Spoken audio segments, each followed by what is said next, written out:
Good morning all of you. सुप्रभात प्यारे बच्चों। हम लोग चैप्टर नंबर 6 पढ़ रहे थे जियोग्राफी में, जिसमें हम लोगों ने कुछ टॉपिक्स के बारे में पढ़ा था और अब हम लोग पढ़ रहे थे मेजरिंग टेम्परेचर, यानी कि टेम्परेचर को मापना, टेम्परेचर को हम कैसे मापते हैं। ठीक है, आइए इसी के बारे में हम लोग पढ़ रहे थे। तो इसमें heating of the atmosphere, heating of the atmosphere में सबसे पहला हम लोगों ने प्रोसेस पढ़ा था कंडक्शन के बारे में। अब हम लोग दूसरा प्रोसेस है कन्वेक्शन। ध्यान से सुनेंगे और सारे बच्चे सबसे पहले एक एक करके अपना अपना ऑनलाइन अटेंडेंस बना लीजिए। ठीक है, तो चलिए कन्वेक्शन शुरू करते हैं। पेज नंबर 50, सारे बच्चे पेज नंबर 50 निकालिए और ध्यान से सुनिए। When air gets heated, it becomes lighter and starts to rise, and cool air takes its place. जब हवा गर्म होने लगती है तो वो हल्की हो जाती है, and starts to rise, और वो ऊपर उठने लगती है। आप देखते होंगे जब कभी भी आप माचिस की तीली को जलाते हैं तो उसका जो गर्म एयर जो होता है कहाँ जाता है? ऊपर की ओर। ठीक है, या कोई भी है, अगर अगरबत्ती जलाते होंगे उसका देखिए धुआं ऊपर की ओर। ठीक है, मोमबत्ती जलाइए या कोई दिया कुछ भी जलाइए, ठीक है, आग भी जो जलाते होंगे उसको गैसेस को देखते होंगे ऊपर उड़ते हुए।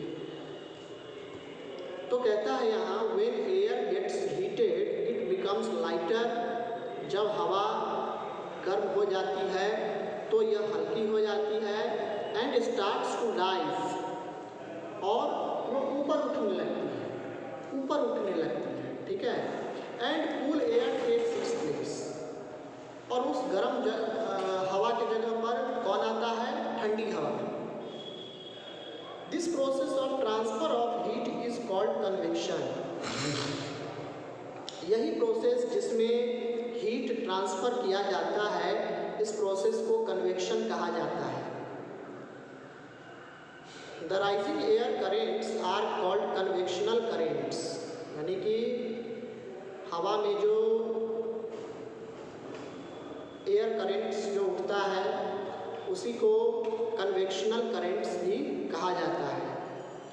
As they rise, they keep on transferring heat from the lower layers of the air to the higher layers.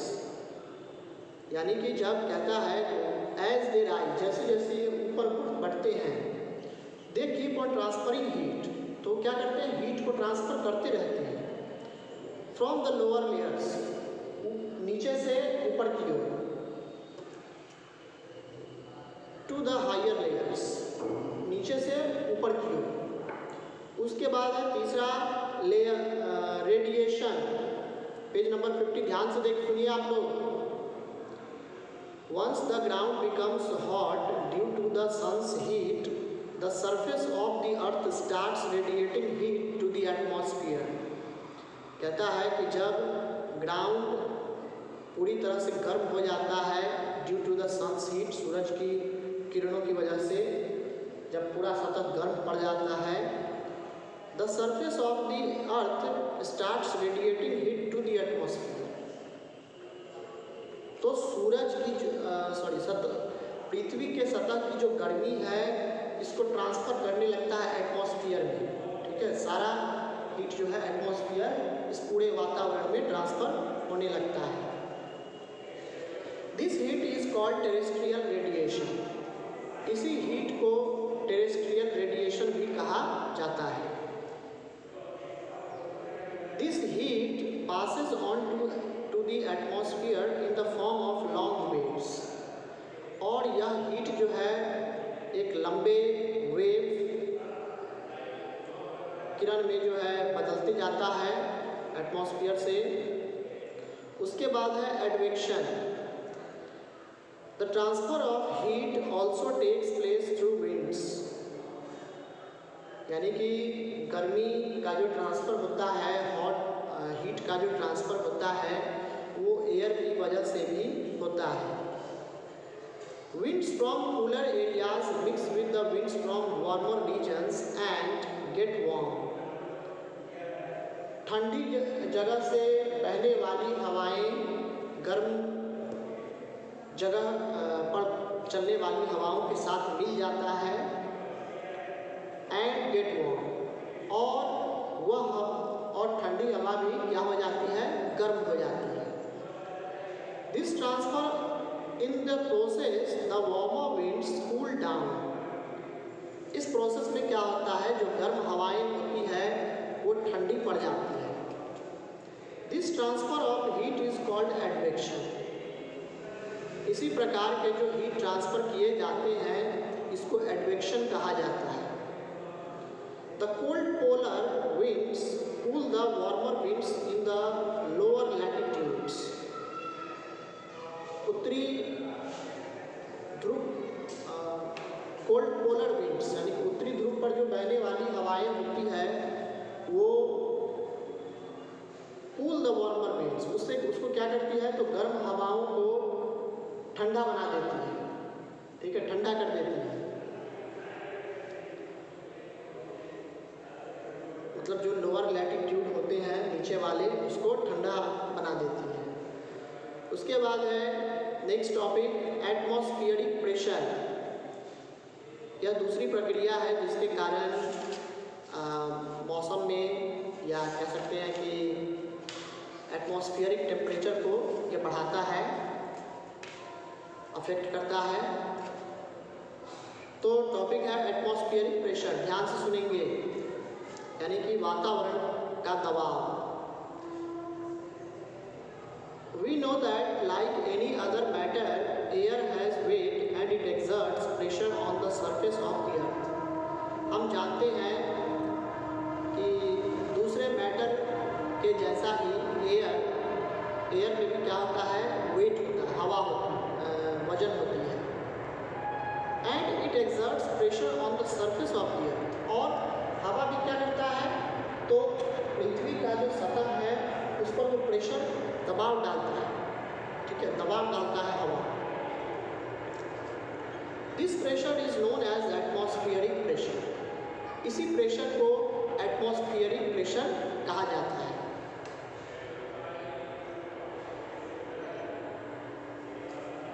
The air which rests on the earth's surface expands when it is heated and becomes light. पृथ्वी के सतह पर जो हवा मौजूद होती है पृथ्वी की सतह पर चारों ओर, एक्सपेंड्स व्हेन, वो फैलने लगती है. जब गर्म होने लगती है तो चारों तरफ इधर उधर जो है फैलने लगती है. Expends when it is heated and becomes light. और जब जैसे ही फैलने लगती है तो क्या होगा, वो हल्की हो जाएगी. It rises upwards and creates a low pressure area.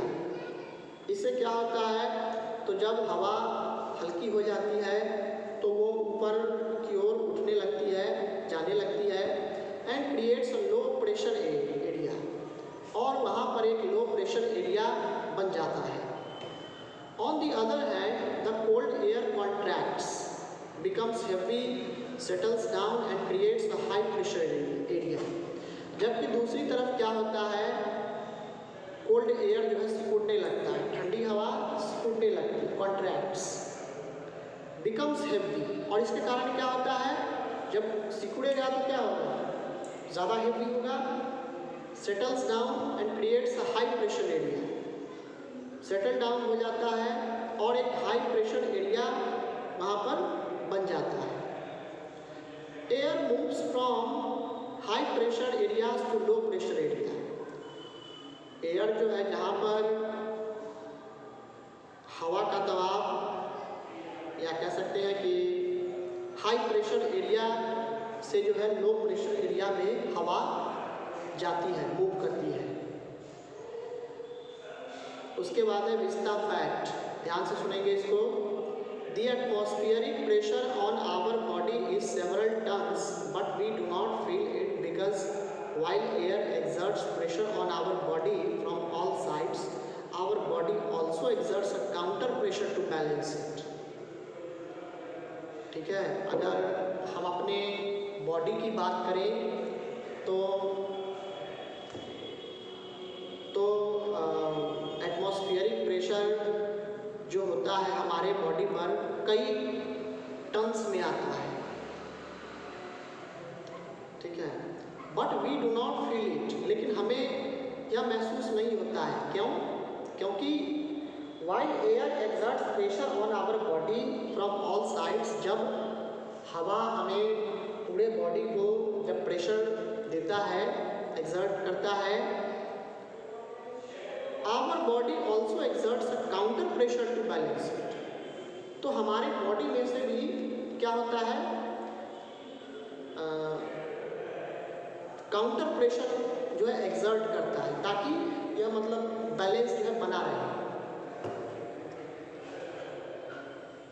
उसके बाद है next topic, factors influencing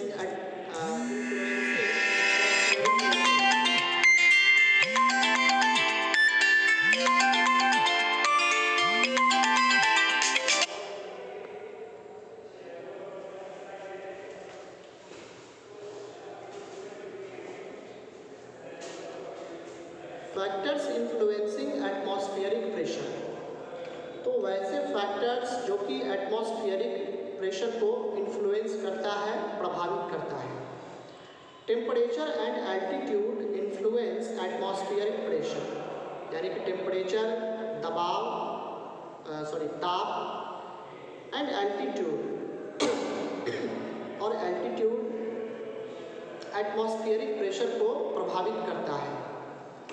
air expands when it gets heated and becomes lighter, ठीक है, जब हवा को गर्म किया जाता है तो ये हवा जो है फैलने लगता है और वो हल्का हो जाता है। This hot air rises upwards resulting in low pressure in that area, यह गर्म हवा जो होती है वो ऊपर की ओर उड़ती चली जाती है, resulting in low pressure in that area, और उस एरिया में क्या होता है, प्रेशर काफ़ी लो पड़ जाता है। Atmospheric pressure decreases with altitude,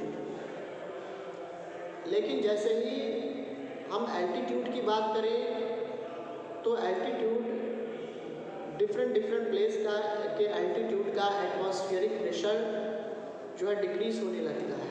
जैसे ही हम एल्टीट्यूड पर जाते हैं तो एटमॉस्फेरिक प्रेशर जो है गिरने लगता है। The moisture in the air also affects atmospheric pressure, हमारे इस हवा में जो मॉइस्चर मिला हुआ होता है, नमी, ठीक है, ऑल्सो अफेक्ट्स एटमॉस्फेरिक प्रेशर, यह भी एटमॉस्फेरिक प्रेशर को प्रभावित करता है। Moist air exerts lesser pressure than dry air, नमी वाला एयर जो है वह कम एयर एक्सर्ट करता है जहाँ तक ड्राई एयर की का सवाल है। ड्राई एयर ज़्यादा करेगा, ज़्यादा प्रेशर एक्सर्ट करेगा, और जो मॉइस्ट एयर होगा वो कम प्रेशर एक्सर्ट करेगा, ठीक है। विस्ता फैक्ट फिर से सुनिएगा, The areas close to equator generally have low pressure, यानी कि वैसे एरिया जो कि इक्वेटर के पास में आते हैं वहाँ पर क्या होता है कि प्रेशर कम होता है, लो प्रेशर होता है।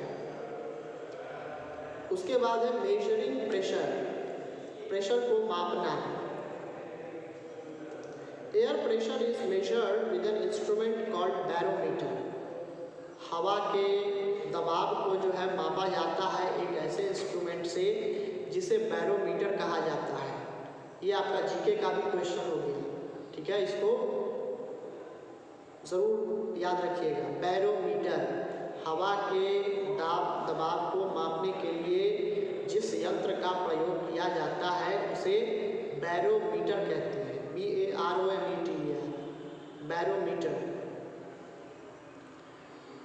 Atmospheric pressure is measured in millibars, MB. MB में मापा जाता है एटमॉस्फेरिक प्रेशर को, जिसे हम मिलीबार्स कहते हैं।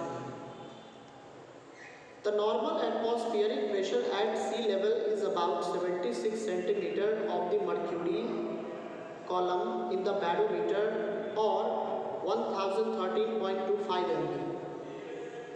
ठीक है, कहता है जो नॉर्मल एटमॉस्फेरिक प्रेशर होता है सी लेवल का वो है 76 centimetre, 76 centimetre of the mercury column in the barometer और 1013.25 MB मिलीबार्स। ठीक है, ये होता है नॉर्मल एटमॉस्फेरिक प्रेशर सी लेवल का, समुद्र के लेवल का।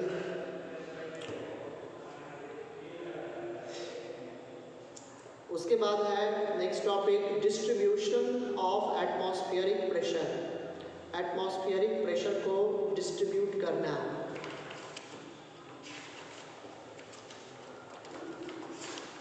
ध्यान से सुनिएगा सारे बच्चे। The distribution of atmospheric pressure is not uniform on the Earth's surface. Atmospheric pressure का जो डिस्ट्रीब्यूशन होता है वो अर्थ के अलग अलग जगह पर उसका प्रेशर अलग अलग यानी कि विभिन्न प्रकार से होगा। It is the highest at sea level. समुद्र के लेवल की बात करें, सी लेवल की बात करें तो वहाँ सबसे हाईएस्ट होगा, सबसे ज़्यादा।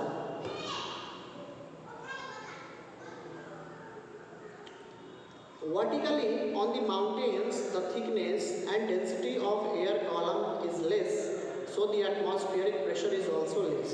Vertically अगर देखा जाए तो माउंटेन्स और जो उसका थिकनेस होता है, जो उसका घनत्व होता है एयर कॉलम का, वो काफ़ी कम होता है। So the atmospheric pressure is also less, जिसके कारण वहाँ पर माउंटेन्स पर एटमॉस्फेरिक प्रेशर जो होता है कम होता है। Horizontally the distribution of atmospheric pressure is influenced by the temperature of air in the region. अगर हॉरिजॉन्टली देखा जाए तो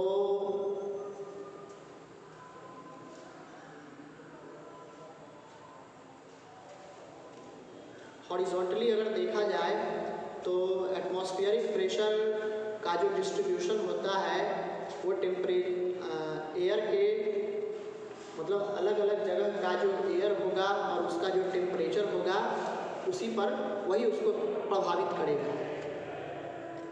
इन high temperature areas the air gets heated and rises. जहाँ पर हाई टेम्परेचर एरिया होता है यानी कि जो बहुत गर्म इलाका होता है, एरिया होता है, वहाँ की हवा जो है गर्म होती है और वो ऊपर की ओर उठने लगती है, creating a low pressure area, और जिससे एक लो प्रेशर एरिया का निर्माण होता है। This results in cloudy skies and rainy weather, और इसके परिणाम स्वरूप क्लाउडी स्काई यानी कि आकाश में बादल घिराते हैं, एंड रेनी वेदर, और मौसम भी वर्षानुमा हो जाता है, यानी कि वर्षा ऐसा लगे जैसे जस्ट लाइक टुडेज, आज का जो आप देख रहे हैं।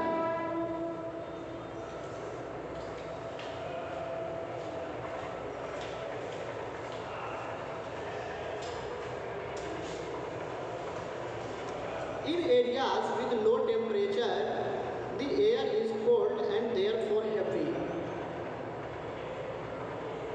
वैसे क्षेत्र, वैसे एरिया, वैसे इलाके जहाँ पर टेम्परेचर कम होता है, the air is cold and therefore heavy, वहाँ की हवा ठंडी होती है और भारी भी होती है।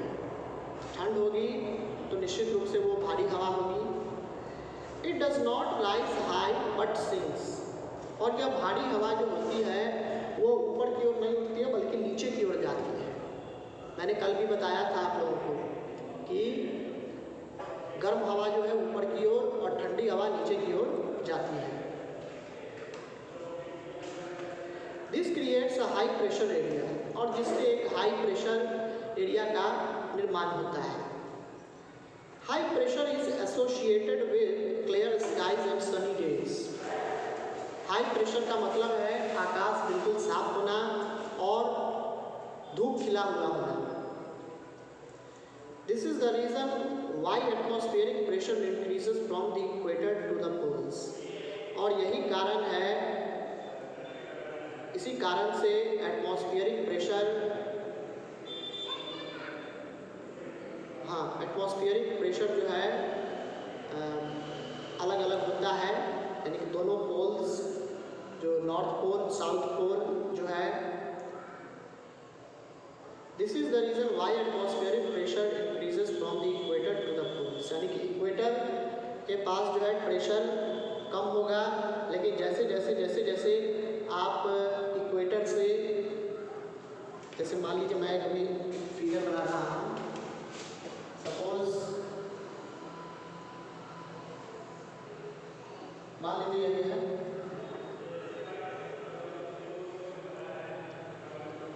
ठीक है, और ये इक्वेटर है, ठीक है।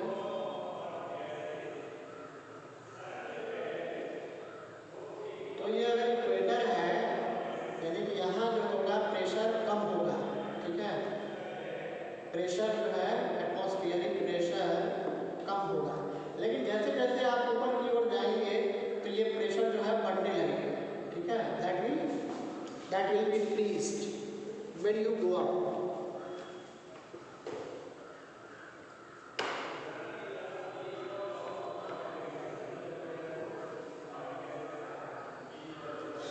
The air always moves from high pressure areas to low pressure area, यानी कि हमेशा एयर जो है हाई प्रेशर एरिया से लो प्रेशर एरिया की ओर बढ़ता है।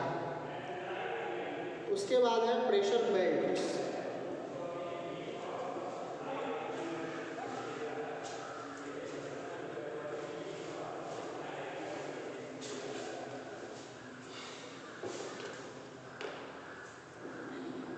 These are the major pressure belts on the earth. They are not continuous. ये जो नीचे जो अभी हम लोग पढ़ने वाले हैं, यह पृथ्वी के प्रेशर बेल्ट्स हैं। They are not continuous, और ये लगातार नहीं हैं। इक्वेटोरियल लो प्रेशर बेल्ट सबसे पहला है। The region around the equator is the hottest, so the air pressure is very low. अभी अभी जो मैंने बताया है, ये जो इक्वेटर है, ठीक है, इसके आसपास का जो भी एरिया होगा, यहाँ पर प्रेशर जो है क्या होगा, बहुत कम होता है, और इसीलिए इक्वेटर के पास का जो रीजन होता है वो बहुत गर्म होता है, अत्यधिक गर्म। This belt is also known as doldrums और the region of calm conditions. इन बेल्ट्स को हम डॉल्ड्रम्स भी कहते हैं या रीजन ऑफ काम कंडीशंस, यानी कि शांत स्थिति वाला क्षेत्र। There are no surface winds here, और यहाँ पर कोई भी सरफेस विंड जो है हवा नहीं चलती है। उसके बाद इसी में है सब ट्रॉपिकल हाई प्रेशर बेल्ट। सब tropical high pressure belt, these belts exist near 30 degree north and 30 degree south. यह प्रेशर जो है 30 डिग्री नॉर्थ और 30 डिग्री साउथ में एग्जिस्ट करता है। The hot air that ascended in the equatorial region descends here after losing its temperature। यानी कि गर्म हवा जो कि that ascended in the equatorial region, जो कि इक्वेटोरियल रीजन में जो है ऊपर की ओर जाने लगती है। डिसेंट्स एयर, तो ये यहाँ पर ऊपर की ओर नहीं बल्कि नीचे की ओर जाती है। आफ्टर लूजिंग इट्स टेम्परेचर, जब वो हवा जो है पूरा टेम्परेचर जब लूज कर देता है तो ये नीचे की ओर जो है गिरने जाने लगती है।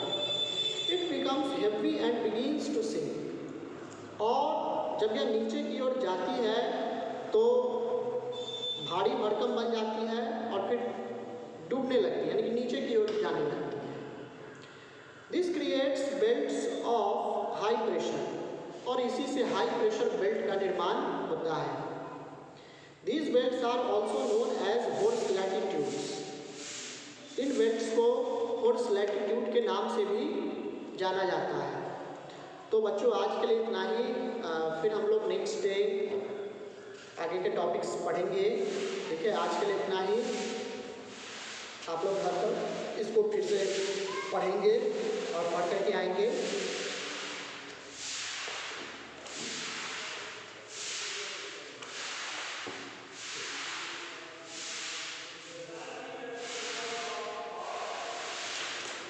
ठीक है, तो आज के लिए इतना ही। Thanks for watching.